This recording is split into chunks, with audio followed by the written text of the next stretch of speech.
In 1492, two cultures collided.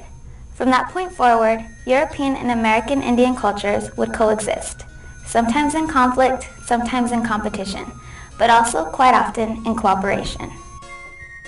In October of 1492, Christopher Columbus wrote about his first experience with American Indians. All night there were great numbers of canoes coming off to us, who brought us water and other things. I ordered each man to be presented with something, as strings of 10 or a dozen glass beads apiece, and thongs of leather, all which they estimated highly. As colonists from Europe continued to claim more land in America, they built relationships with the American Indians who populated the land. Some of these relationships involved competition over natural resources and land, but many also involved cooperation between the two cultures, so that each might survive. For example, Europeans and American Indians often worked together, trading furs for European goods. During times of war, some American Indians considered Europeans to be their allies, people or groups that help one another for a common purpose.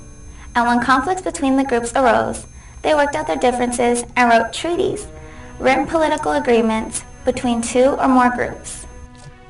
One of the most famous examples of cooperation between the American Indians and Europeans occurred when some of the first English settlers arrived at a colony they called Plymouth. Unfamiliar with the wilderness that surrounded them, these colonists struggled to survive in their new surroundings. Fortunately for them, a Wampanoag man named Squanto helped the settlers adapt. He taught them how to hunt animals, catch fish, and raise crops. He also helped them build cooperative relationships with other American Indians. It wouldn't be the last time that American Indians helped the colonists. In Jamestown, Virginia, colonists learned about tobacco from the American Indians, a crop that colonists eventually grew for profit. European colonists and American Indians also began to share ideas and learn about each other's ways of life. This changed life for both groups. American Indians showed settlers which plants they could eat safely, how they could grow their own vegetables like corn, sunflowers, tomatoes, tobacco, and potatoes, and how they could keep food safe to eat for several months. Colonists brought crops with them, such as oats, rye, and wheat, and animals such as cattle and sheep. They also brought horses to use for work and transportation. Native Americans had never seen many of these foods and animals before. American Indians and colonists set up trading posts where they could exchange goods, such as animal furs, for European tools, like knives, kettles, needles, and axes, and other goods such as cloth and beads.